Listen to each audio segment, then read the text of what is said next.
L'Éternel est un refuge pour les opprimés, un refuge au temps de la détresse. Cette vérité met en lumière le soutien et la protection que Dieu offre aux personnes qui sont dans le besoin. Ce qui est une belle introduction pour le podcast d'aujourd'hui, qui reçoit 2 personnes dévouées à aider les enfants orphelins à travers leur ONG Dieu, Père des orphelins.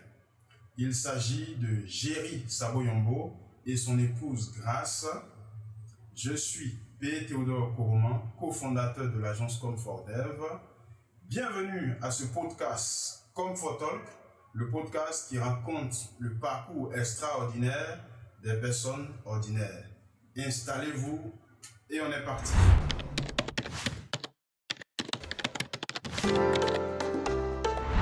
Bienvenue les amis.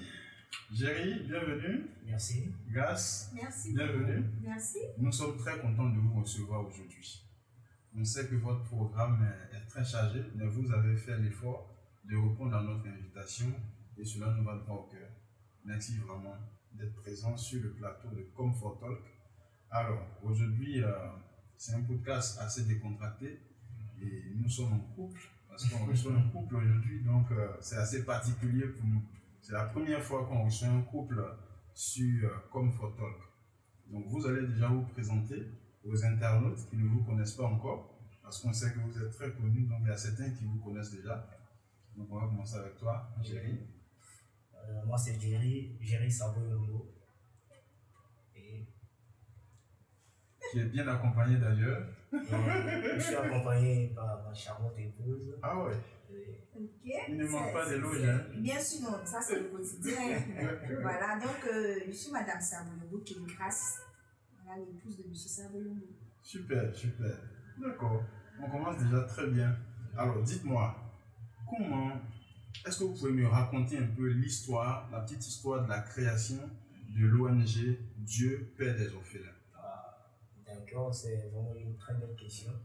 Mais tout d'abord, on veut bénir le Seigneur pour cette opportunité que notre plateau nous a donné pour un peu parler de l'ONG et puis aussi de parler de Dubaï. Donc, l'ONG a été créée en 2012 par mon épouse. Et après 4 ans, Dieu nous a fait grâce de se rapprocher ensemble pour continuer la vision à laquelle que Dieu a donné d'abord à mon épouse. Je dirais que c'est une vision qui est globale. Voilà. Donc, ce qui m'a plus fait approcher de mon épouse, c'est d'abord ce fardeau. Le fardeau des orphelins, des démunis, des enfants de la rue. Et voilà. Et puis, le premier jour que j'ai vu mon épouse, je l'ai vue d'abord sur les réseaux sociaux. J'ai vu une charmante femme, une charmante... Est-ce que tu peux bien nous expliquer cette petite histoire avant l'histoire même de l'ONG? D'accord. Un peu de la rencontre. D'accord, donc c'est très particulier. Vraiment, c'est vraiment extraordinaire. C'est une connexion divine. Divine. En fait, je l'ai vu d'abord sur les réseaux sociaux, mais on ne se connaissait pas. J'ai vu une jeune dame, elle était encore jeune, plus jeune qu'aujourd'hui. Oui, parce que vous êtes très jeune d'ailleurs. Oui, en fait, cette année, on aura 6 ans de mariage. Voilà, grâce à 6 ans de mariage. Donc, le jour que j'ai vu mon épouse sur les réseaux sociaux, j'ai vu une fille, petite fille, dévouée, hein, et puis travaille avec les enfants, les orphelins, les enfants des milieux. Quand j'ai vu, j'ai dit, mais quelle est cette femme? Je voulais comprendre quelque chose. Et je suis rentré en inbox et j'ai essayé de lui poser la question, comment tu as fait? Parce que c'est un fardeau qui me tient à cœur. Mais j'ai vu que tu es une jeune fille et prends soin des orphelins, des jeunes en difficulté. C'est extraordinaire. Donc je me suis rapproché d'abord elle pour avoir des informations, dans le but aussi peut-être de mettre en place aussi une ONG.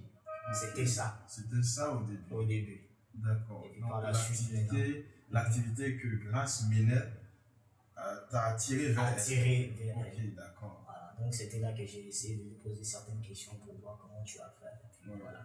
C'est un bon point d'ancrage en tout cas. Oui, c'est ça. Mais c'était sur les réseaux sociaux. On ne s'est jamais vu. On ne s'est jamais rencontré. D'accord. Et puis voilà, l'histoire a démarré. Et puis l'histoire a démarré. D'accord. Donc, quand tu l'approches le premier jour, comment tu fais? Tu dis quoi? Non, le premier jour, je dirais tout simplement que le premier jour. Parce que vous vous rencontrez sur les réseaux sociaux. Donc, vous ne vous êtes jamais vus. Oui. Après le premier jour de la rencontre, face à face, comment. Moi, je veux savoir en fait. Non, mais en fait, le premier jour, on s'est vu, on s'est jamais connu. Ah, d'accord. Comme si je l'ai vu sur les réseaux sociaux en face. Quand je l'ai aperçu, je l'ai vu, je ne savais pas que c'était elle. Ah, d'accord. Vous voyez un peu, non? Oui. Voilà, c'était pas vraiment elle, quoi. Donc, comme nous-mêmes, on est dans une même communauté.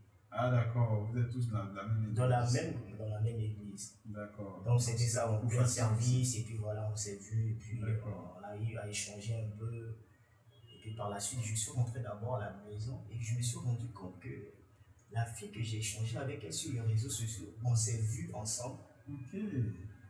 Mais voilà, je dis mais c'est extraordinaire. Je lui dis mais tout à l'heure on s'est vu, voilà, on a essayé, on a échangé, j'ai dit mais super, c'était ça, c'est toi le frère, et puis voilà, on a échangé. Et puis tout est parti. Et tout est parti, voilà. Amen, comme on dit. Voilà. Mais là, il n'y a pas encore d'histoire. Hein. D'accord, là il n'y a pas encore d'histoire. Là c'était juste vraiment voilà, amical, c'est une soeur. Ok, d'accord. Donc il y a eu un temps d'amitié bien avant. Je dirais pas amitié en tant que tel. C'est comme si c'est entre sœurs de l'église et frères de l'église. Donc il y a un temps de fraternité. Fraternité d'abord. Mais on n'a pas eu le temps de trop échanger et tout. Okay. Voilà, donc je lui ai fait part de ça et puis on a échangé et tout. Après, comment vient l'idée en fait de passer à la création de l'ONG? Voilà, l'idée est venue d'abord de mon épouse. Comme j'ai dit tout à l'heure au début, c'était elle d'abord qui a créé l'ONG. Donc l'ONG existait avant même que vous vous rencontriez. Voilà, 4 ans après, c'est ça, 4 ans après. C'est qu'elle a beaucoup de choses à nous dire. Voilà, d'accord. Donc comment vient cette idée-là de créer l'ONG Dieu Père des orphelins? Comment ça vient? D'accord, déjà, merci encore pour l'opportunité que vous nous donnez d'être sur le plateau pour parler de l'ONG et puis d'autres sujets. Alors déjà, je veux dire que c'est au cours d'un séminaire où on parlait de la vision. Voilà, j'ai assisté à ce séminaire. Et après ça, je suis rentrée à la maison, je me posais plein de questions. Je me dis, mais après ce séminaire-là, il faut que je sache aussi à quoi Dieu m'appelle. C'était la question qui m'a beaucoup fatiguée ce jour-là après le séminaire. Donc, dans la quête de prier par rapport à ça, Seigneur, à quoi est-ce que tu m'appelles? Et les jours qui ont suivi, j'ai commencé à faire des songes successifs. Et dans ces songes-là, je me voyais aider les enfants. Et je pleurais dans le songe, comme quelqu'un qui a perdu. En fait, c'était un peu bizarre. Comme si j'ai perdu quelqu'un. Et quand je voyais un enfant dans le songe qui souffre, je m'arrête, je pleure à chaudes larmes. C'était vraiment difficile à supporter. Et quand je me levais souvent, je me levais avec des pleurs en fait, dans la réalité. C'est-à-dire que tu es dans le rêve, tu pleures, et à ton réveil, tu sens que tu es toujours en train de pleurer. Effectivement, je sens que je suis en train de pleurer. Et c'est des rêves successifs comme ça que je faisais. Et ça, après, c'est dit, ah, peut-être que Dieu me répond par rapport à la question que j'ai posée. Et c'est comme ça que je me suis lancée. Donc, après de ONG. Tu t'es lancée comme ça? Comme ça, je me suis levée. Oui. Et dit, Seigneur, je commence. Mais d'abord, le premier nom n'était pas ONG Dieu Père des orphelins. D'accord. Comment le nom est venu? Le premier nom, c'était Jésus notre Père. D'accord. C'était le premier nom qui existait au début, quand j'ai commencé. Et puis, c'est à la longue, parce qu'au fur et à mesure que tu commences une vision, c'est au fur et à mesure que Dieu aussi te donne certaines directives. Donc, c'est à la longue dans les prières. Au début, c'est encore un peu flou. Vraiment, c'est encore un peu flou. Ça se précise en fait. C'est ça. Donc, c'est au fur et à mesure dans les activités, la prière, que Dieu m'a donné le nom Dieu Père des orphelins. Waouh, belle histoire. D'accord. Donc c'est comme ça que ça commence. Oui. Et puis après avec Géry qui vient ensuite, vous formez une très belle équipe et qui jusqu'à aujourd'hui, l'ONG a combien d'années d'existence aujourd'hui? Pour cette année, on aura 12 ans. 12 ans? Oui, le mois d'octobre, le mois prochain, on fêtera 12 ans parce qu'on a commencé en 2012. Wow. Quelles sont les missions et les objectifs de l'ONG? Les missions et objectifs, déjà dans les débuts, parce que comme je disais tout à l'heure, une vision c'est au fur et à mesure que Dieu donne certaines lignes. Dans les débuts, Dieu m'a dit d'aider les orphelins. D'accord. À aider les orphelins, pour des actions à travers les orphelins, les enfants qui sont dans la souffrance. Donc c'est là que j'ai commencé. J'étais encore en terminale, je précise. Ah. Quand j'ai commencé ça, Donc, quand tu créais l'ONG Dieu, Père des orphelins, tu étais en terminale. Est-ce que tu peux répéter ça? oui, je suis en terminale. J'étais en terminale. C'est là que j'ai commencé l'ONG. J'étais encore en famille chez mes parents et puis j'ai commencé. Donc c'est avec l'argent de poche que mes parents me donnaient, je faisais un peu les activités jusqu'à ce que je commençais à toucher certains tontons, un peu. Ah, j'ai une vision, aider, soutenir. C'était comme ça. Et puis bon, le reste, le Seigneur a fait. Félicitations, déjà, c'est très édifiant ton histoire. C'est très édifiant l'histoire de l'ONG. Aujourd'hui, quels sont les endroits où vous intervenez en tant que ONG Dieu Père des orphelins? Quels sont les endroits de la Côte d'Ivoire ou bien même de l'Afrique, partout où vous intervenez? C'est où précisément? Bon, je dirais tout simplement, actuellement, l'ONG est locale pour l'instant. C'est local. Donc on est en Côte d'Ivoire. En Côte d'Ivoire. Mais il y avait un temps, intervalle de 2018 à 2020, et on a eu une branche de l'ONG en République centrafricaine. Voilà, on a exercé pendant 2 années, et puis on a vu que l'ONG, au niveau de siège local, nous ne sommes pas encore bien structurés, parce que nous avons plus de besoins. Oui. Et ça ne sert à rien de presser, de précipiter. Voilà, donc on a pu suspendre toutes les activités au niveau de la République centrafricaine, et puis c'est à partir de là on est plus investi au niveau de la Côte d'Ivoire. Et donc par rapport à tout ça, quelles sont quelles sont les difficultés que vous rencontrez dans l'exercice de cette mission? Moi, je pense ça comme une mission, parce que aider les orphelins, sincèrement, c'est une mission qu'on se donne. Et puis après, est-ce que ce sont les orphelins uniquement que vous aidez? Parce que là, on dit ONG Dieu Père des orphelins. Est-ce que vous vous adressez uniquement aux orphelins? Parce qu'il y a, en plus des orphelins, il y a plusieurs types d'enfants. Oui, effectivement. Je dirais que, en fait, c'est une très grande mission. Parce que c'est tellement large. S'occuper des enfants orphelins, d'abord, ce sont les enfants. Ce ne sont pas des grandes personnes. C'est d'abord des enfants. Donc, investir dans la vie des enfants, c'est déjà un fardeau qui est lourd. Oui. C'est une mission qui est voilà, c'est la nation. Voilà, effectivement. Donc, c'est une grande responsabilité pour l'ONG, voilà, de travailler vraiment efficacement pour apporter plus à ces enfants, pour que demain les enfants aussi soient aussi des responsables de notre nation, etc. Donc c'est vraiment une très grande responsabilité que d'abord Dieu nous a donnée. Voilà, donc c'est vraiment une charge qui est tellement lourde. On a eu beaucoup de difficultés, tellement de difficultés. Voilà. Souvent même, il y a le stress, il y a beaucoup de choses. Il y a tellement de difficultés, même sur le terrain. Souvent, on a des activités arrivées sur le terrain, on a besoin juste de donner des cadeaux à 2 enfants, 3 enfants. On a vu que les enfants sont nombreux, il y a des besoins énormes. Souvent même, on a vraiment... Mais comment vous êtes financé? Comment vous arrivez à mobiliser les fonds? Comment est-ce que vous arrivez à organiser ça? C'est vrai qu'au début, tu commences avec ton argent de poche. En terminale, tu commences avec ton argent de poche et tout ça. Mais je sais qu'aujourd'hui, bon, tu n'es plus en terminale, tu n'es plus en famille, tu es en couple. Est-ce que c'est l'argent que Géry te donne que tu prends pour aller gérer les enfants? Ah, si c'est le cas, tu me dis en même temps, hein? C'est pas évident. Comment est-ce que vous faites pour organiser tout ça? D'accord. Déjà, je veux revenir sur un point parce que mon mari a déjà énuméré certaines difficultés. Je vais encore ajouter d'autres. Déjà, il y a une réalité. Les gens n'aiment pas être au service des autres. Ça, c'est un réel problème, pas à notre niveau, parce qu'on collabore avec plusieurs ONG qui reviennent. Le problème revient un peu partout. Les gens n'aiment pas donner du temps pour les autres. Le bénévolat, les gens n'aiment pas être bénévoles. Ils veulent toujours qu'on leur donne quelque chose et tout. Ils n'aiment pas faire quelque chose de façon. Voilà, un truc en retour, en fait. Et au début, au début, je n'ai pas senti ça trop, il y a 4 ans là. C'est quand je me suis mariée, que j'ai commencé à voir toutes ces réalités, en fait. Les gens ne veulent pas travailler pour les autres sans rien recevoir. Sans rien avoir en retour. Donc là, c'est un problème qu'on a à notre niveau. Comme je le dis là, jusqu'à aujourd'hui. En termes de bénévoles, c'est difficile. Est-ce que quand vous approchez les autorités ils veulent toujours avoir de la visibilité quand quand ils vous font un don. Ils veulent toujours qu'on les mentionne.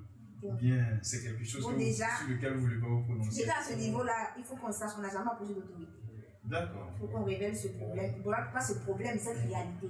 Voilà, on n'a jamais adressé de courrier à une autorité. Mais pourquoi vous avez choisi cette option-là? Pourquoi? Justement parce que ce que vous venez de dire, c'est une réalité. Vu que vous avez tout à l'heure dans vos propos que c'est une mission. D'accord. Nous ne sommes pas une ONG ordinaire. Voilà, parce que comme vous êtes une ONG ordinaire, vous avez besoin de ressources. Vous partez voir toutes les autorités, les maires, vous partez ici, vous déposez les courriers partout.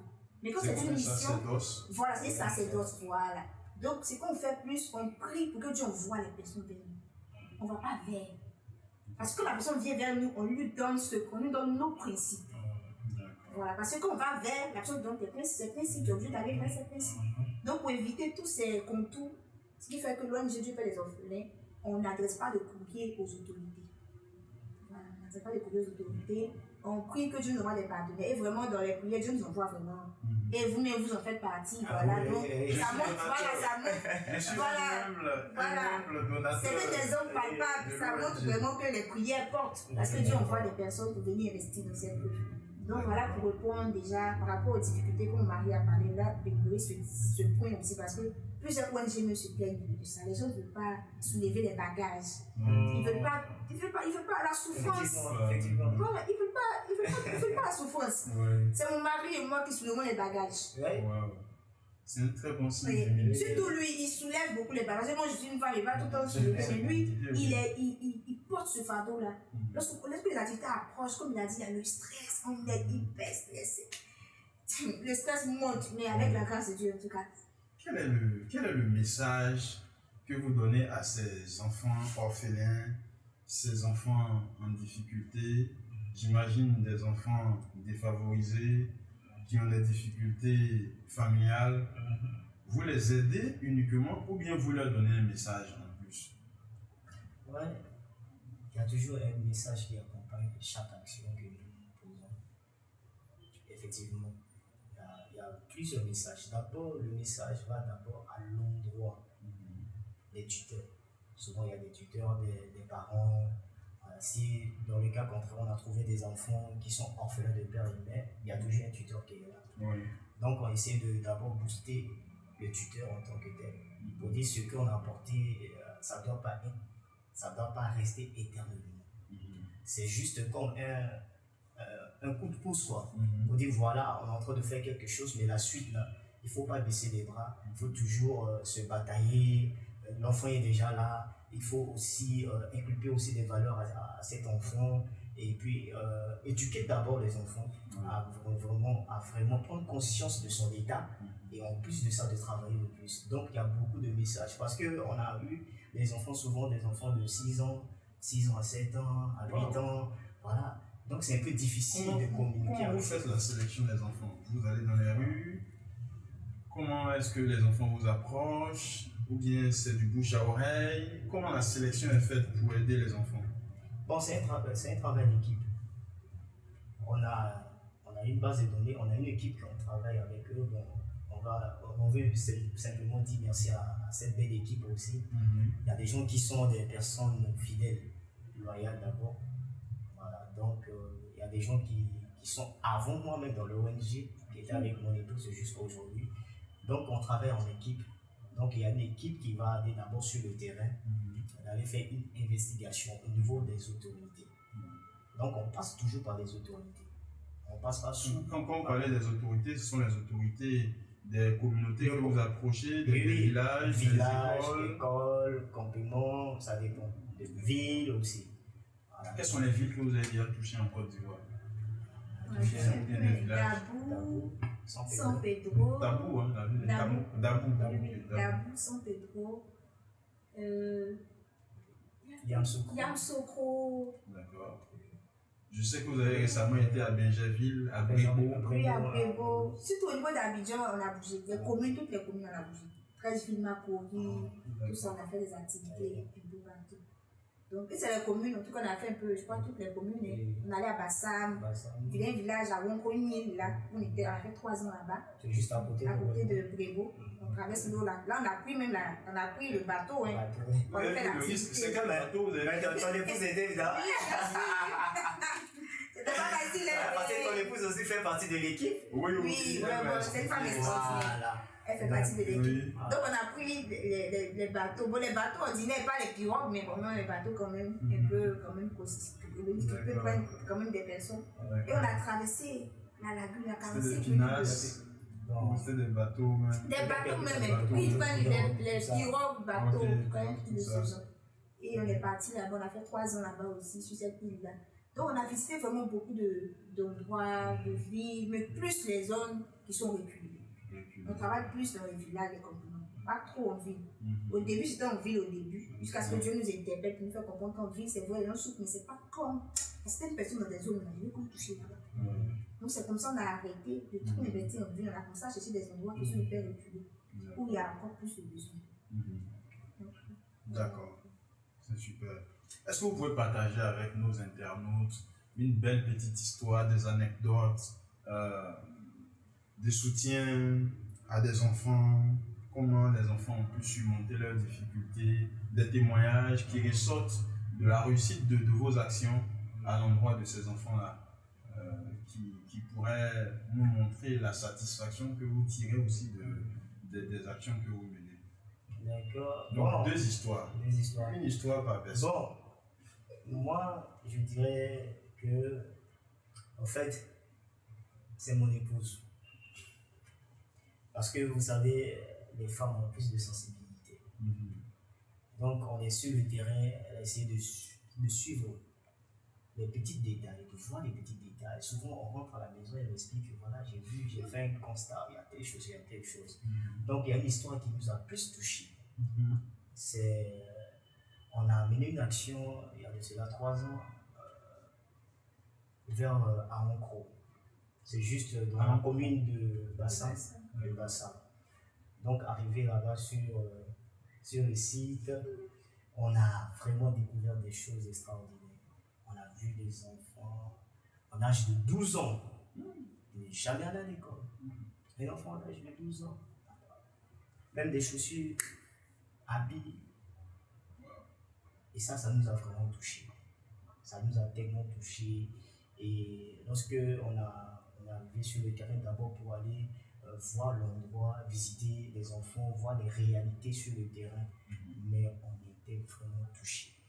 Cette histoire, même ont pleuré. voilà, ça nous a touchés. Donc voilà un peu.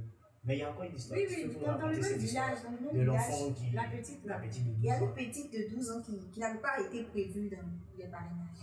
D'accord. Elle a pleuré carrément.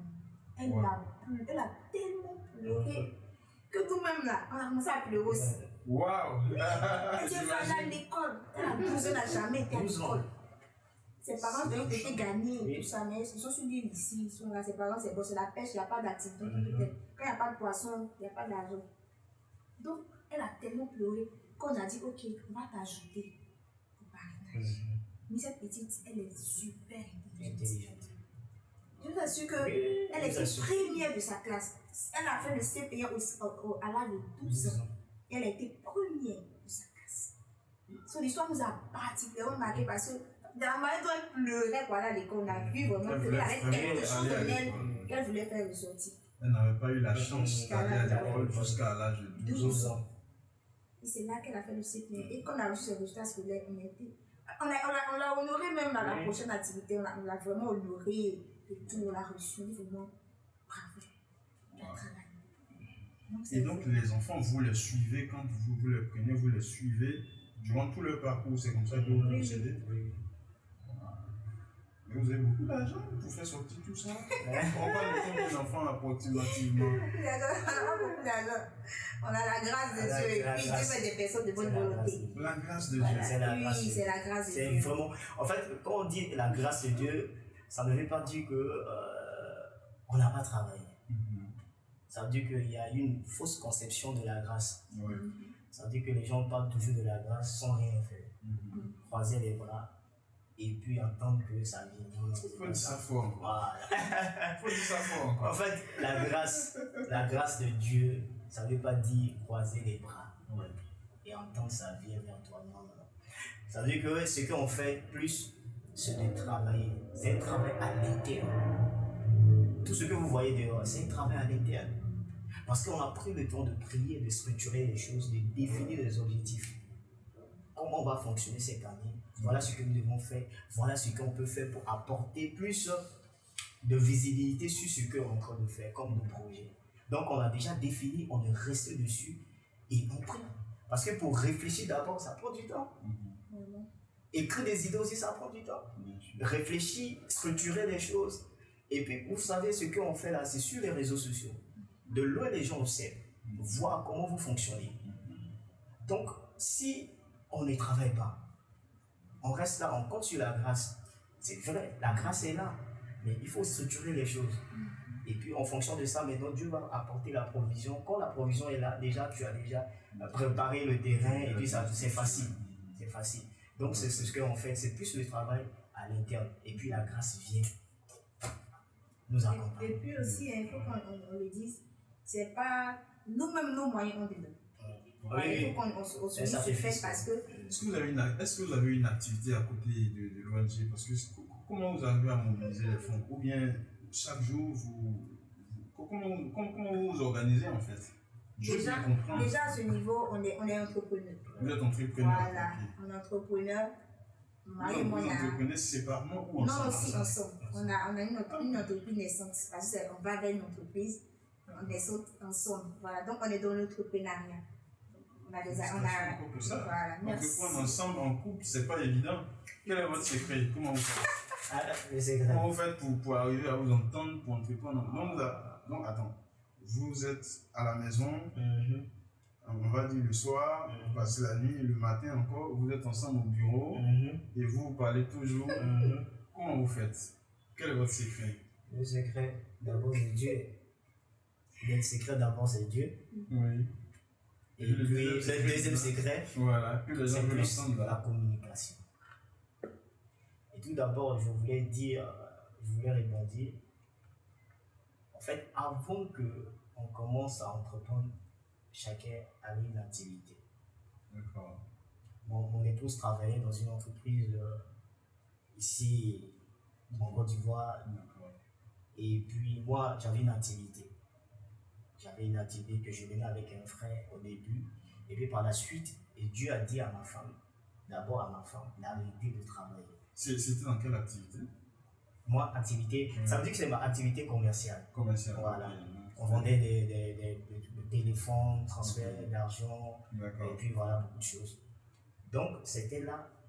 Et mon épouse, à un moment donné, elle est venue vers moi, elle m'a dit, ah vraiment, tout à l'heure, là, j'ai ressenti dans mon cœur, Dieu m'a dit d'arrêter le travail. Et que nous sommes en train de préparer notre mariage. Et Dieu lui a dit d'arrêter le travail.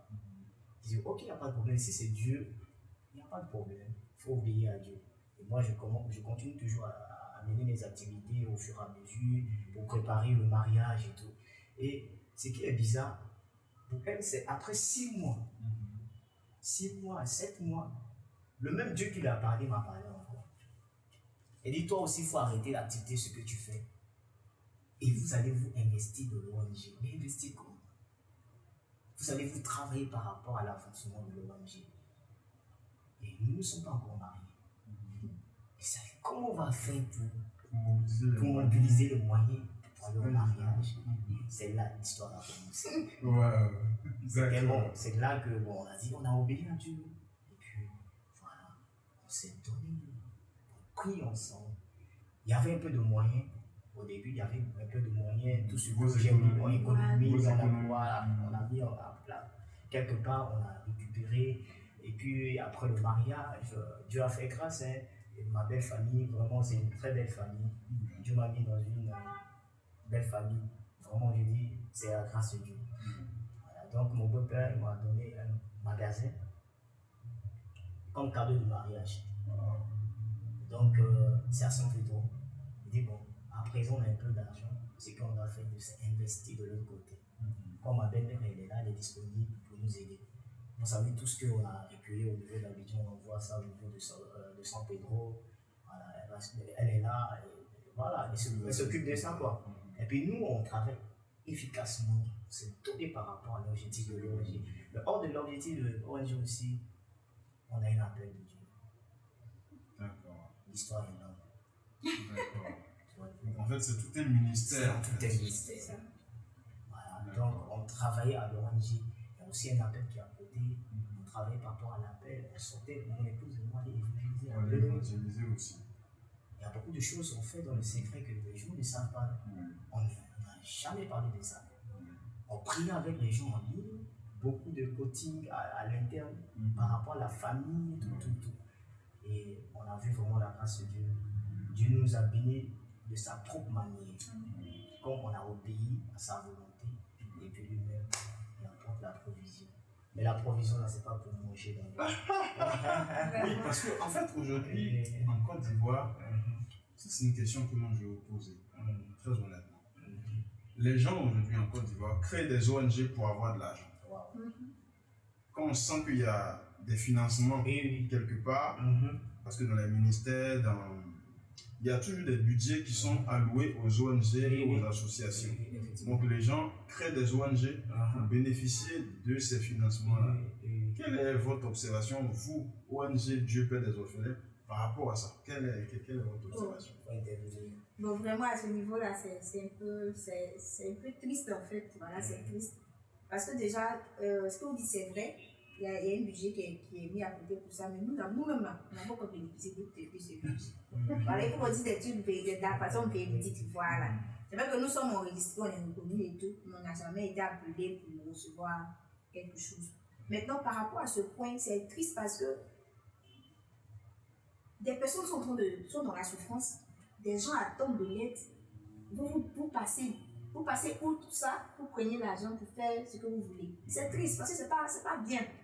Voilà, c'est pas une bonne chose. Mais vu qu'on est dans un monde où chacun s'élève, chacun fait ce qu'il veut. Donc quand c'est comme ça, on ne va pas trop oser trop parler. Comme on n'a pas l'autorité de parler de certaines choses, souvent, tu ne peux que regarder et puis dans le secret vraiment prier. Après, je pense que vous êtes légitime aussi pour en parler, puisque vous êtes une ONG qui exerce et qui travaille efficacement. On voit vos actions, on voit ce que vous faites sur Internet, sur les réseaux sociaux et tout. Donc vous avez de la légitimité pour en parler.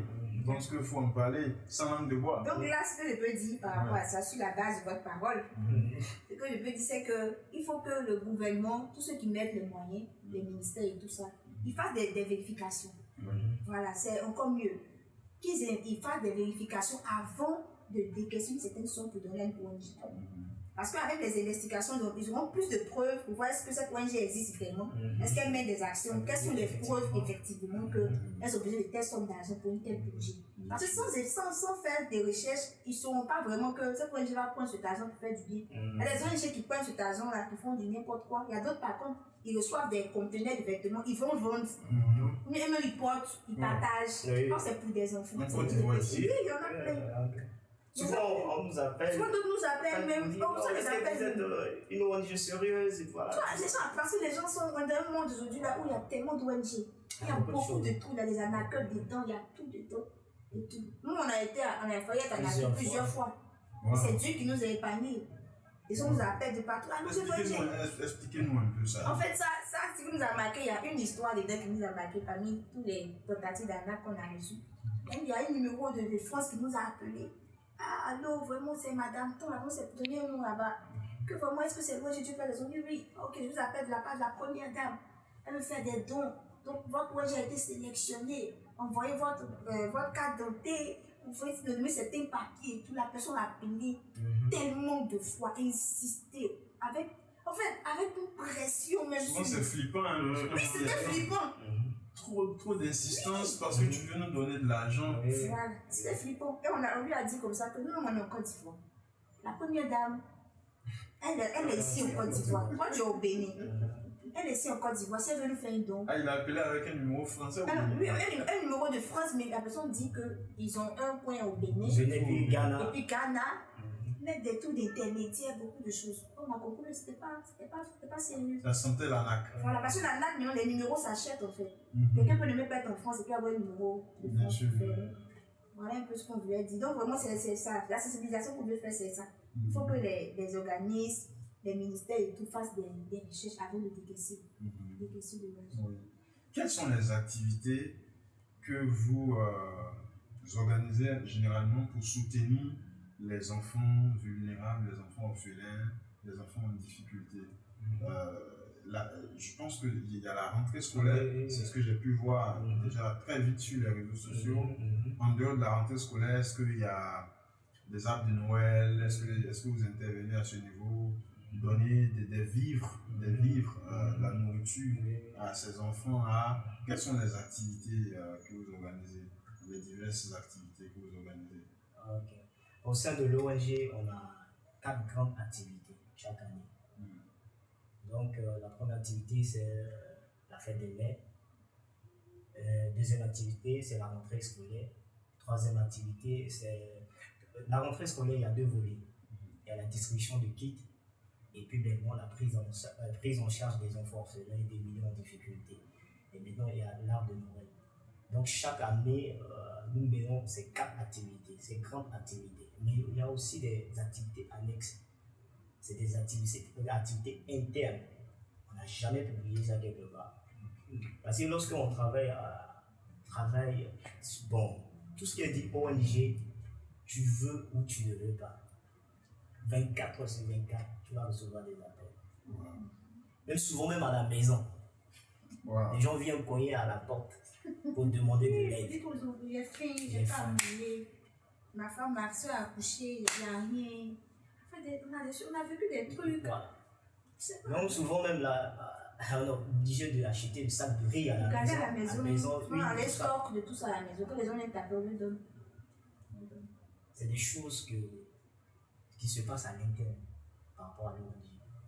Donc vraiment, on a 4 grandes activités et puis c'est structuré. On a déjà défini, on travaille en fonction de ça. Mais s'il y a des ajouts, au fur et à mesure, on va améliorer pour avancer. Donc voilà un peu. Dieu vous a donné un cœur. Qu'est-ce qui vous motive à donner autant? Qu'est-ce qui vous motive à donner en fait? Je sais qu'on dit généralement il y a plus de joie à donner qu'à recevoir. Mais c'est quoi derrière vous en fait? Qu'est-ce qui vous motive à donner autant à autrui, à votre prochain? C'est quoi derrière? Qu'est-ce qui vous motive à faire tout ça? C'est l'amour du prochain. Et c'est l'amour sincère. C'est l'amour sincère. Parce qu'il y a l'amour, il y a l'amour. Voilà. Il y a l'amour par intérêt. Parce que tu donnes, tu veux recevoir quelque chose. Comment on appelle ça? Je dirais En retour. Nous, on donne sans poser de questions. Parce qu'on a vu que cette personne a besoin de notre soutien. On a besoin de l'aide de quelqu'un, mais s'il n'y a personne, même avec le peu qu'on a, on est obligé de quoi? De donner à ce dernier. Je dis simplement que, bon, je dirais que c'est une grâce. Hein. Dieu m'a connecté aussi avec une épouse qui a ce cœur. Parce que dans le foyer, l'homme peut donner, mais la femme peut résister. Souvent, la femme peut donner, l'homme peut dire non. Mais pour nous, là, comme si notre cœur est connecté à fusionnel. Lorsque je dis mon épouse, c'est bon, il faut donner. Elle me répond facilement. Elle dit, il n'y a pas de problème. Et puis, souvent même à mon absence, elle fait. Donc, je dirais tout simplement, c'est l'amour de Dieu. Enfin, pour nous, comme si on est né pour ça. Quoi. Voilà, c'est effectivement ça. On est né pour ça. C'est pas quelque chose qu'on a cherché de gauche à droite. Même avant de rencontrer même Dieu, là, chacun de nous a une histoire. Vous voyez, non? Quand aujourd'hui, les gens nous voient dans cette action, si essayer d'aller aussi au sein de nos familles, poser des questions, c'est important. Parce qu'il y a un chemin, on a un parcours. Donc aussi au sein de famille, c'était notre vie. Et puis Dieu est venu, Dieu a amplifié. Dieu a amplifié et puis il a fait ça à sa propre manière, à sa volonté. Donc vraiment, c'est un peu ça. Oui. Quels sont les chiffres? Parce que moi j'aime beaucoup les chiffres. Quels sont les chiffres aujourd'hui? Le nombre d'enfants que vous avez aidés, d'enfants que vous avez pu, je veux dire, soutenir en termes de remise de kits scolaires, par exemple, on peut estimer à combien approximativement? D'accord, pour les dons de kits scolaires, je peux dire plus de 1000 enfants. Plus de 1000 enfants. Plus de 1000 enfants. Maintenant, pour Avec le parrainage, vos moyens. oui, effectivement. Maintenant, pour le parrainage, une soixantaine d'enfants. Parce que le parrainage a commencé en 2018. D'accord. C'est là que ce nouveau projet a vu le jour. Jusqu'aujourd'hui, on continue de travailler. En quoi consiste le parrainage? Le parrainage, c'est un projet qui nous permet de prendre un enfant complètement en charge durant l'année scolaire.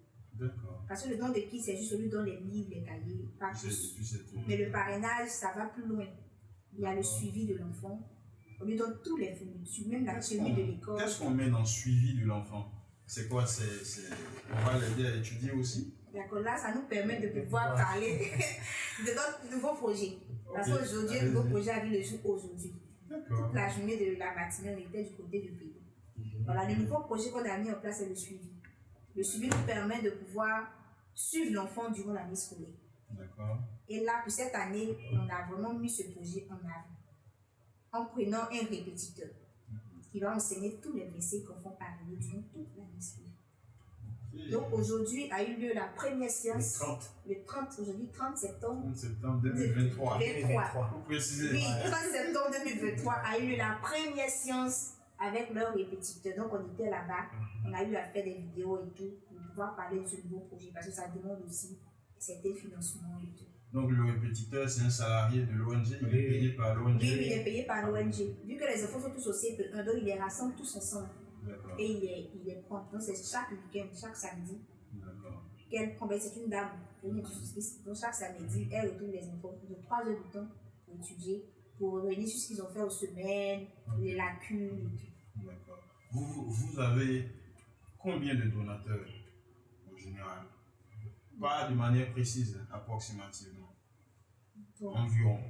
Je peux dire une cinquantaine peut-être. Une cinquantaine de donateurs. Sans compter. Qui sont réguliers. Voilà, qui sont réguliers. Maintenant, sans compter après, les spontanés, voilà, les spontanés et tout. Mais les réguliers, au moins, il faut une cinquantaine de personnes qui apportent. D'accord. D'accord. Et pour les. Est-ce que vous arrivez aussi à loger les enfants? Comment ça se passe en fait? Vous intervenez uniquement sur les enfants qui sont en difficulté mais qui sont dans une famille. C'est bien ça? Oui, oui. D'accord. Et puis, est-ce que vous intervenez dans les orphelinats, dans les centres où les enfants se trouvent? Bon, tout à l'heure, je disais au début de la vision, c'est là qu'on faisait ça. Au début de la vision, on a visité même l'orphelinat de Benjepi, plein d'orphelinats. SOS, d'Abelou, tout ça, on a fait des activités là-bas. Mais après, vu que Dieu d'entre nous conduit au fur et à mesure par rapport à la vision, on a commencé plus à s'investir en zone rurale. Voilà, aller nous-mêmes dans les villages, nous-mêmes, faire des enquêtes nous-mêmes avec l'aide des autorités des différents villages. Et puis maintenant, recenser les enfants qui entrent dans nos registres. Et puis maintenant, on revient sur la vision, on fait la sensibilisation, la mobilisation pour les fonds. Et on retourne pour faire les activités. Comment les gens peuvent contribuer à l'ONG, Chérie? Bon. En fait, c'est simple. En fait, on a une plateforme. Parce que les internautes qui regardent cette vidéo, je suis sûr qu'il y en a qui voudront contribuer à aider des enfants orphelins, des enfants vulnérables, des enfants en difficulté et tout. Comment est-ce qu'ils peuvent aider? D'accord. Bon, je dirais tout simplement que pour venir à l'aide à l'ONG, pour soutenir l'ONG, nous avons une plateforme dénommée la Team des donateurs mensuels. Et on a aussi un groupe WhatsApp, un groupe Facebook, c'est un groupe privé Facebook. Et cette plateforme nous a énormément aidé. Parce qu'on a vu que vraiment des personnes spéciales, des gens qui ont accepté la vision, qui on dit un grand merci d'ailleurs. Voilà, oui, vraiment merci beaucoup à tous nos donateurs. Vous êtes waouh. Que Dieu vous bénisse. Voilà, donc, et pour aider, bon, mon épouse va donner plus de détails par rapport à ça. Tout ce qui touche à l'argent, c'est femmes qui. D'accord, elle maîtrise plus ce domaine-là. Donc, on se tourne vers toi, Logas. Donc, c'est ce que mon mari a dit, c'est la team des donateurs mensuels. C'est un projet qu'on a mis qui nous aide, comme il a dit, vraiment énormément des activités. Parce que souvent, on peut lancer des appels et il n'y a pas de donateur. On attire des donateurs mensuels. Chaque fin du mois, la personne apporte sa contribution. Et ce stock d'argent-là nous permet également de réagir à ces activités. Donc, vraiment, nous sommes contents de les avoir. Et puis, pour intégrer la team des donateurs, il y a un seul contact que vous devez contacter. Je ne vais pas dire appeler. Et je vais donner le contact, c'est possible. Tu peux donner. Okay. Donc, je donne le numéro, c'est le plus 225, le 07 08 86 46 26. C'est le seul numéro de l'ONG Dieu Père des Orphelins que vous pouvez contacter. Hors de cela, il n'y a pas d'autre numéro. Quelles sont les perspectives de l'ONG aujourd'hui? Quel est votre plus grand projet? C'est-à-dire aujourd'hui, là, si, comme vous parlez beaucoup de Dieu, si Dieu descend, il vous rencontre aujourd'hui. De la même manière, Dieu a rencontré Salomon et puis il lui a dit, demande ce que tu veux que je te donne. Je te le donne aujourd'hui. Si Dieu vous demande aujourd'hui, Jerry et Grâce, qu'est-ce que vous voulez faire aujourd'hui? Qu'est-ce que vous voulez faire? Quels sont les projets les plus importants de l'ONG? Que répondrez-vous? On dirait, c'est qu'on va répondre à Dieu, on a besoin des orphelins. Parce qu'on a vu, Dieu nous a fait grâce. On a parcouru un peu la Côte d'Ivoire, ça veut dire qu'il y a Abidjan, et puis aussi il y a d'autres, je dirais, d'autres villes. Mais on a une autre vision. Et cette vision-là, c'est de rassembler ces enfants. Parce qu'on a travaillé avec les tutelles, mais il est important de récupérer ces enfants. Du coup, aujourd'hui, quel est votre plus grand projet? Bon, à présent, le projet phare de l'ONG, c'est la construction d'un orphelinat. Et le siège de l'ONG Dieu Père des Orphelins. Parce qu'aujourd'hui, par la grâce de Dieu, l'ONG a 12 ans. Il est important maintenant d'avoir un siège. Siège et plus l'orphelinat. Ça nous permet aussi de rassembler tous ces enfants auprès de nous, de venir aussi sur ces enfants, de leur transmettre aussi l'éducation, puis aussi booster les enfants. Voilà. Il y a beaucoup de choses à faire. Donc, il faut que l'ONG puisse avoir un siège, un orphelinat, qu'on soit toujours en contact avec les enfants à tout moment.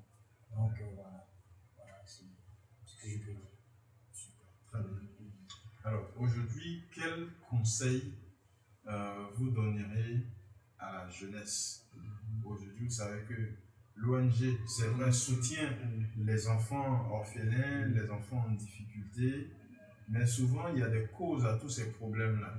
Aujourd'hui, on parle de consommation de drogue, Kadhafi, et plusieurs fléaux dans la jeunesse.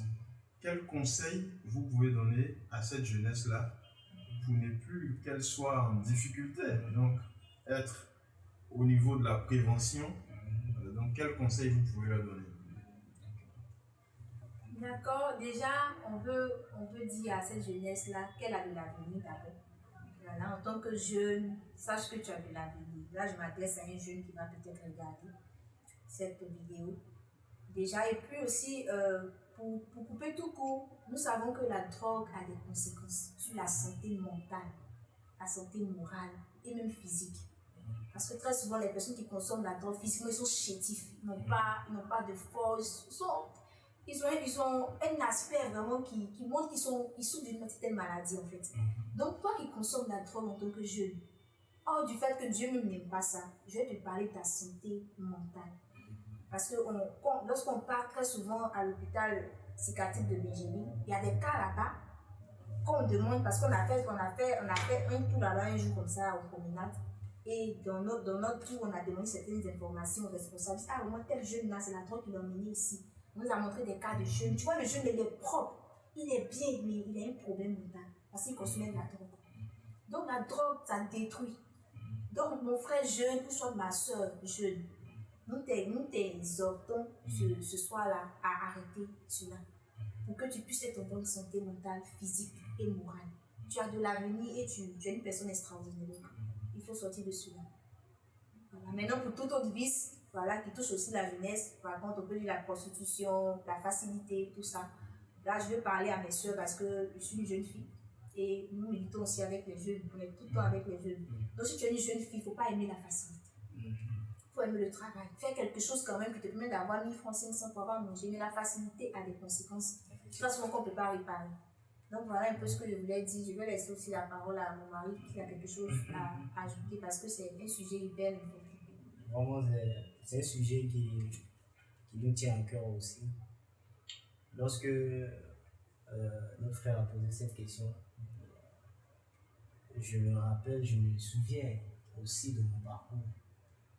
Voilà. Mon parcours aussi était vraiment un parcours qui a été difficile. Parce que c'est pas au hasard. Et puis je dirais pas que tous ces enfants que vous voyez aujourd'hui dans la rue, il y a une cause. Il y a une cause, c'est un problème. Si on va essayer de poser des questions à ces enfants pour leur poser des questions, qu'est-ce qui s'est passé, poser des questions. Vous leur posez régulièrement ce genre de questions? Oui, effectivement. Il y a des enfants qui ont perdu leurs parents. Ils ont perdu leurs parents. Il y a d'autres qui n'ont pas. Leurs parents ne sont pas présents aussi auprès d'eux. Donc ça fait qu'arriver à un moment là, donc ils cherchent, ça veut dire une solution. Donc la solution peut se trouver où? Ça peut se trouver dehors. Voilà, je prends un peu mon cas. Moi-même là, j'étais victime de ça. Ah ouais? Explique-nous un peu. Voilà, d'accord. On veut savoir. Oui, en fait, moi je vivais, je suis dans une famille polygame. Vous voyez un peu, non? Je suis dans une famille polygame, mon papa a 2 femmes. Et puis arrivé à un moment où mon papa et ma maman se sont séparés. Et moi je suis venu au monde au même moment. Je suis venu au monde, mon papa et ma maman se sont séparés. Au moment de la séparation. Voilà. Wow. Donc, vous voyez un peu, en tant qu'un enfant... Comment tu as vécu du coup? Non, ça, c'est pas facile. C'est vraiment... C'est une période très difficile pour moi. Et cette période a eu de l'impact dans ma vie jusqu'à aujourd'hui, si je n'ai pas rencontré Dieu.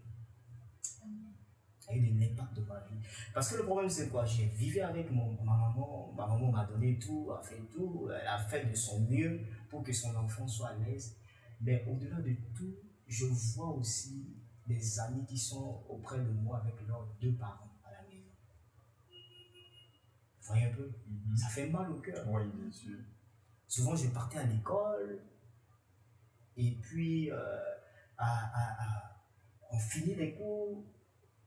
Pour rentrer à la maison, les parents, côté paternel, souvent pour côté maternel, ils viennent récupérer leurs enfants à l'école, ramener à la maison. Après, c'est frustrant aussi. C'est frustrant.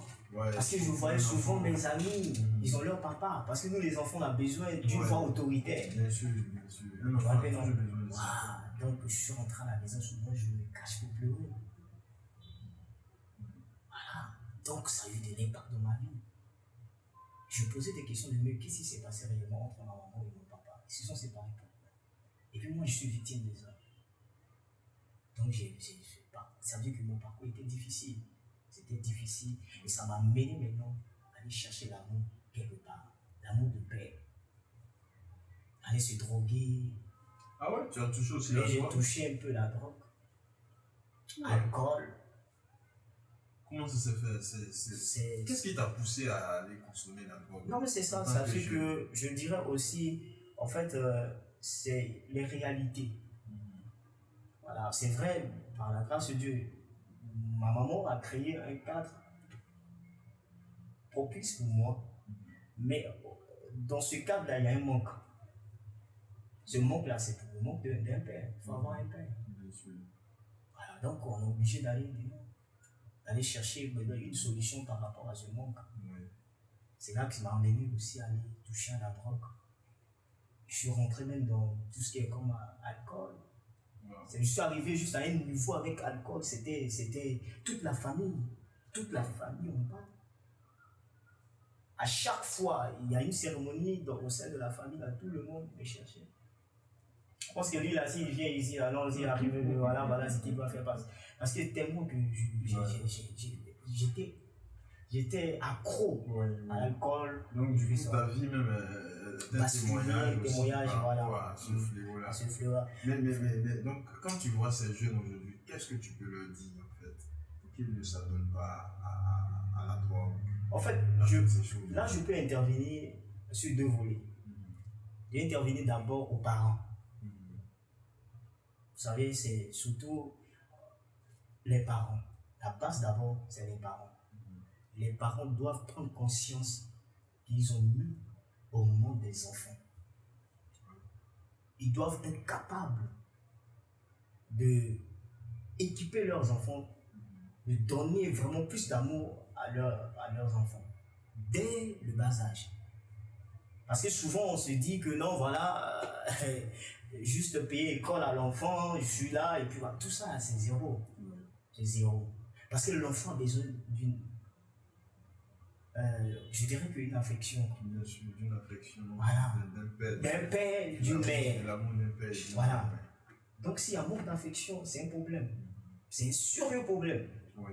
C'est un sérieux problème. Donc je vais donner d'abord conseil aux parents. Oui. Veillez sur vos enfants, donnez l'amour à vos enfants. Aimez vos enfants. C'est pas qu'ils sont aimés là, c'est pas donner de l'argent. L'enfant a besoin que son papa est là pour dire tu es champion. Oui, soit tu es voilà, tu peux discuter avec ça. Moi, j'ai pas eu l'occasion de discuter quand j'étais enfant avec mon papa, jusqu'en classe de seconde, troisième. Ce sont des choses qui manquent aux enfants. Aux enfants. Les enfants ont besoin de ça. Mon frère, j'ai pleuré plusieurs fois. Wow. Mais le jour, le Seigneur a fait grâce. Mon papa et moi, on a pu échanger. Il dit, j'ai regretté dans ma vie. J'ai un regret énorme. Parce que j'ai vu un homme. Mais malgré son absence, là, c'est vrai, il y avait beaucoup de choses, mais je bénis aussi Dieu pour la vie de ma maman. C'est une femme qui m'a beaucoup épaulé. Elle était toujours là, elle était présente. Elle est toujours présente. Quelles que soient les difficultés, elle est toujours là pour me booster, pour m'aider à arriver jusqu'à aujourd'hui. Et vraiment, je vais donner ce conseil aux parents. Mais pour mes frères, vraiment, je voulais vous dire sincèrement, c'est vrai. Les parents ont déjà leur histoire. Chacun de nous a une histoire. Aujourd'hui, peut-être tu es dans cette situation. Ce que je peux te donner comme conseil, c'est possible de changer. C'est possible aussi de arrêter tout et d'avancer. Et moi, lorsque j'ai pris la décision, à un moment donné, je dis j'ai arrêté avec la drogue. Et par la suite, le Seigneur m'a fait grâce. C'est important de prendre la décision. Prendre d'abord la décision. Ouais, c'est-à-dire ce que je suis en train de faire, c'est pas la bonne chose. Donc il faut que je dois prendre des décisions. C'est pas facile. Au début, c'était pas facile. Il faut reconnaître qu'on est sur un mauvais chemin. Voilà. Qu'on n'est pas en train de faire une bonne chose. Prendre cette décision. D'arrêter. Il y a une force qui va venir. Pour nous aujourd'hui, la force est Dieu. Vous voyez un peu, non? La force est Dieu. Mais peut-être Dieu n'est pas encore dans ta vie. Mais il y a une force intérieure. Tu veux décider. Et puis l'homme a le choix de décider aussi. Donc voilà ce que je peux donner comme conseil. Vraiment, les parents, surveillez vos enfants, donnez plus d'amour. Si l'espace est créé par une atmosphère d'amour, je pense qu'il y a la paix et que les choses vont aller de gloire en gloire. Voilà. Très belle conclusion sur cette question-là. Aujourd'hui, comment vous gérez les désaccords? Parce que là, c'est une question quand même qui est un peu intime. Par rapport au couple. Comment vous gérez les désaccords pour ce qui est de la direction au sein de l'ONG? Comment vous gérez vos désaccords en tant que couple? Parce que vous êtes le couple à la tête de l'ONG. Comment est-ce que vous vous organisez pour gérer les désaccords?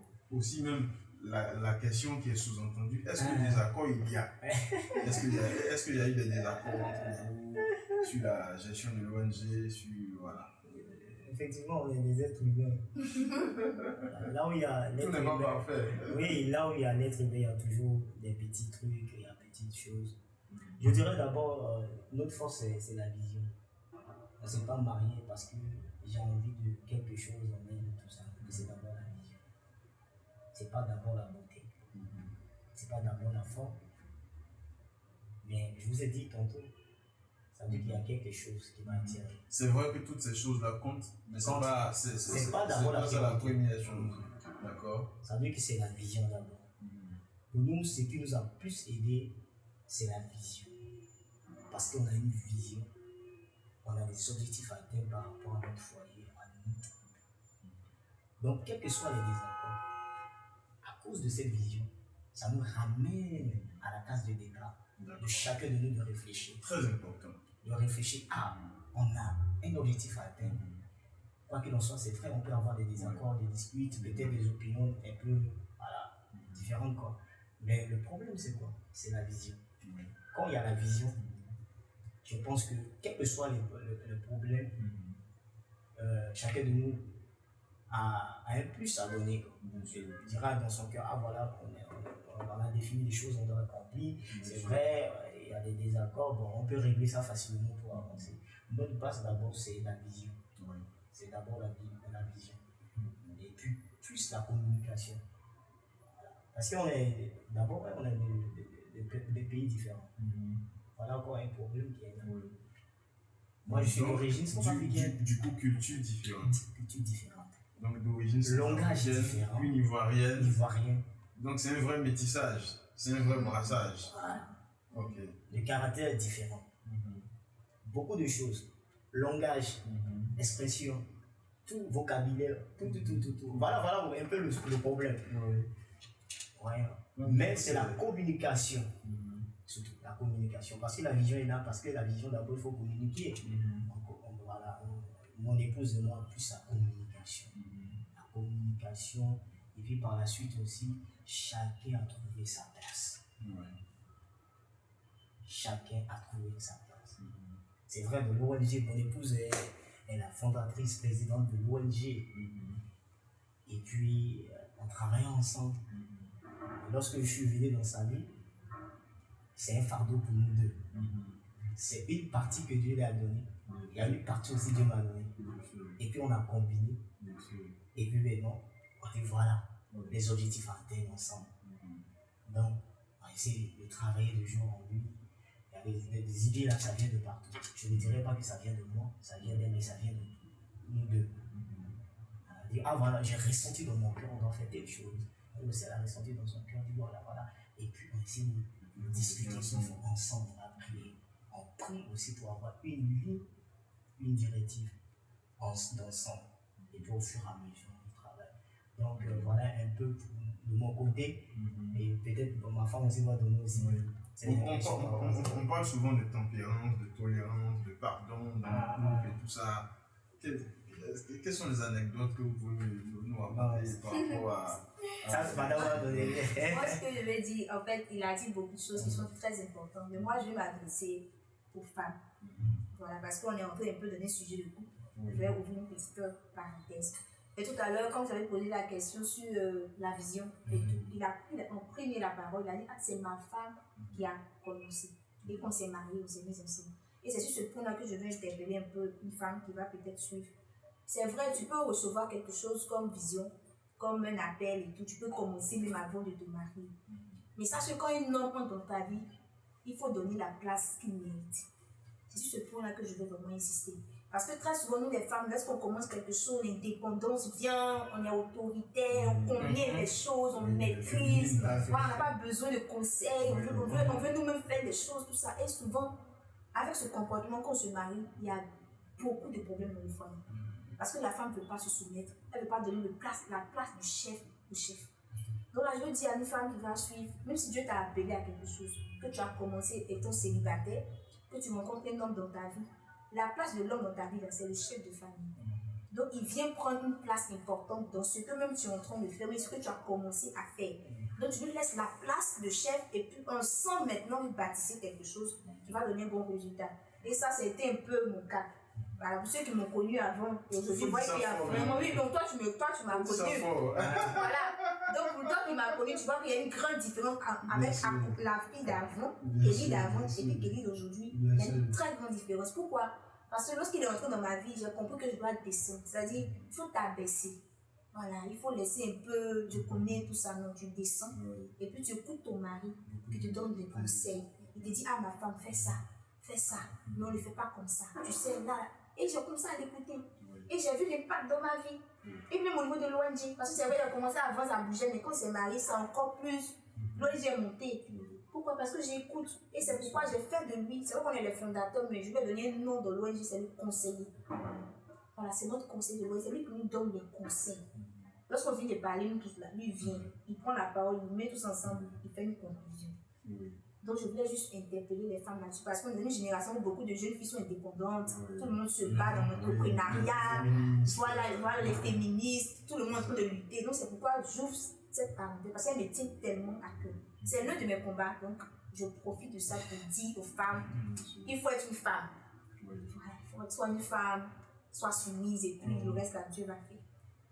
Comme on dit là, Amen. Amen, amen. Voilà. Amen. En quoi votre relation renforce-t-elle votre engagement envers la mission de l'ONG et également en quoi votre engagement dans la mission de l'ONG renforce votre relation de couple? C'est une question à deux volets, c'est dans les deux sens. Déjà, je veux dire, la question revient sur deux volets, c'est-à-dire en couple et dans la mission. En couple et dans la mission. Donc, ce que je veux dire, c'est que déjà, c'est possible de servir, que ce soit Dieu, que ce soit dans la société, avec son époux, son épouse. Ça, c'est un problème pour certaines personnes, mais avec nous, on a vu que c'est quelque chose qui est possible. Voilà. Et le fait d'avoir la même vision, de travailler ensemble, quand vous le faites bien, cela renforce vos liens, même en tant que couple. Parce que comme il a dit tout à l'heure, Marie l'a dit, il a parlé de la vision. Lorsque la vision vous réunit, je vous assure que ça solidifie votre relation, ça vous donne une complicité. Vous êtes tellement attachés à ça que vous sentez les répercussions à tous les niveaux. Et ça a été notre cas. Donc je veux dire à quelqu'un que c'est possible. C'est possible de servir ensemble, étant en couple, d'être ensemble dans tout ce que vous faites, toujours ensemble. C'est possible. Donc voilà, ça a renforcé nos liens. Vous devenez un. Voilà, le un même ressort. Voilà, ça a renforcé nos liens, que ce soit dans notre foyer, que ce soit dans la mission, que les liens ont été renforcés. Ça nous permet d'avoir une bonne visibilité dans ce qu'on fait. Parce qu'on a le même esprit, on voit de la même manière et le chemin est vraiment tout tracé. Donc voilà ce que je veux dire. On arrive à quelque chose. Ouais, je vais juste Ajouter. Vas-y, bien sûr. Bon, C'est ce qu'on aime ici. en fait, mon épouse a donné déjà des grandes lignes, mais ce qui nous a plus aidé, comme je disais tout à l'heure, c'est plus la communication. Et dans le foyer, il faut qu'il y ait toujours un qui doit descendre. Il faut laisser la place à l'autre. Oui. C'est ça. Tu vois un peu, non? Parce que s'il y a plus, ça dépend. Oui. Il y a toujours un moment. Tout le monde ne doit pas mettre le feu à chaque fois. Non. Quand quelqu'un met le feu, Oui. l'autre baisse un peu. Quand l'autre met le feu, Donc, c'est l'autre aussi, il baisse un peu. voilà. D'accord. Donc, on a essayé de gérer à ce niveau parce que c'était vraiment un combat pour nous deux. Voilà, sur ce point, c'était un combat. Parce que, en fait, comme j'ai raconté mon épouse, comme elle a dit, elle était une fille indépendante. Elle est là à Abidjan seule, les parents sont. Voilà, les parents sont à l'intérieur. Les parents sont à l'intérieur, elle seule à Abidjan chez un tuteur. Donc, vous voyez un peu quoi, les réalités. Et puis voilà, qui se battent très vite. Qui a pu avoir son autonomie. Autonomie si vite. Voilà. Donc, comme je l'ai raconté, j'ai vu ces failles-là. C'est juste des failles, il faut examiner et puis travailler dessus. C'est pas la mauvaise personne, elle n'est pas une mauvaise personne. Quelqu'un peut être autorité ou bien une femme peut être autoritaire. Mais il faut chercher d'abord le fond. Si le fond est bon, ça veut dire tout ce qui est. Alors, bon, je dirais tout simplement autour. Bien sûr. Autour, c'est à toi de voir et de travailler dessus. Je commence à travailler avec mon épouse. Je dis, mais tu es une très bonne femme. Tu es une très belle personne. Tu es une très bonne personne. Son micro marche toujours. Donc, vraiment, voilà les failles. Et puis, on commence à travailler les failles. Mais elle a d'abord accepté. Elle a accepté d'abord les failles. Elle a accepté les failles. Et puis, elle dit, voilà, je reconnais à tel niveau. Je n'ai pas bien agi. Voilà. Je dis de mon épouse parce que moi aussi, je suis aussi victime de ça. Donc j'ai aussi des défauts. Elle a travaillé dans ma vie. Elle a travaillé plus dans ma vie. Donc chacun de nous a apporté une pierre à ce que nous sommes en train de bâtir. On n'est pas allé quelque part, on n'est pas arrivé. Mais nous sommes juste à la case de départ. Moïse travaille tous les jours. C'est notre souhait. C'est pas ce que les gens voient de dehors, hein. C'est ce qui se passe à l'intérieur. Donc plus on travaille à l'intérieur pour notre solidification, pour que le foyer soit solide. Parce que ce qu'on fait là, ça demande plus d'énergie. S'il y a des problèmes, il y a des soucis au sein de notre foyer, c'est pas évident. C'est pas évident. On ne peut pas arriver aujourd'hui à ce niveau avec la grâce de Dieu s'il n'y a pas une bonne communication à l'intérieur. Et ça va réagir. Réagir aussi. Sur l'ONG également. Voilà. Je vais décider un jour, je dis non, il faut que je Et super, très bien. Quel est votre mot de fin? Grâce et Géry. Bon, je laisse la parole à mon Alors, chef d'abord. Oui, chef. On devient donner son mot. Ça, c'est une bonne manière de finir. Après. Ok. Bon, tout d'abord, de vous remercier. D'accord. Votre entreprise, vraiment, c'est vraiment une opportunité que votre entreprise nous a donnée pour vraiment parler. C'est pour la première fois de parler un peu, de rentrer un peu dans notre intimité. Oui. Voilà.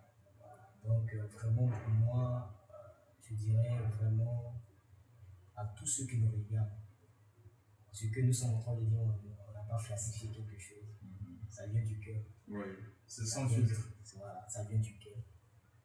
Donc, vraiment, de prendre le temps de bien écouter, de réécouter.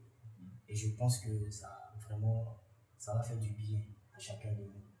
Et vraiment, ce qu'on souhaite plus à tous les couples, d'abord, parce qu'on est un couple, et une vision commune. Il y a toujours une vision commune. Tu peux avoir des sentiments, tu peux avoir quelque chose dans ton cœur, mais ça vous réunit. Si ça ne vous réunit pas, Dieu ne peut pas nous mettre ensemble. Même si ta femme peut travailler quelque part, tu es dans une autre entreprise, il y a quelque chose qui vous lie. Ce qui vous lie, là, vous travaillez plus dessus. Parce que ce qui vous lie, c'est ça le but de votre mariage. Donc, essayez de voir, de chercher maintenant dans la vie de ton époux, dans la vie de ton épouse, qu'est-ce qui nous lie.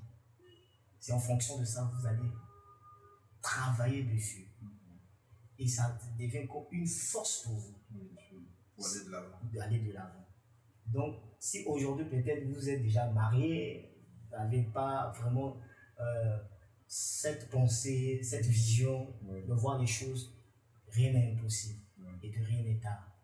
Vous pouvez revenir à la case de départ, poser des questions à ton mari, à ton époux, et puis dans ça, définir les choses. Et puis, à partir de là, c'est un point de départ. Ça va vous donner la force. Et puis, vous allez aller de l'avant. Très bon message. Très bon message. Merci. Oui, grâce. Donc moi, je n'ai pas grand chose à dire. Mon mari a déjà tout dit. Je veux juste dire merci encore une fois à l'entreprise qui nous a contactés, qui nous reçoit. On est très contents d'être là.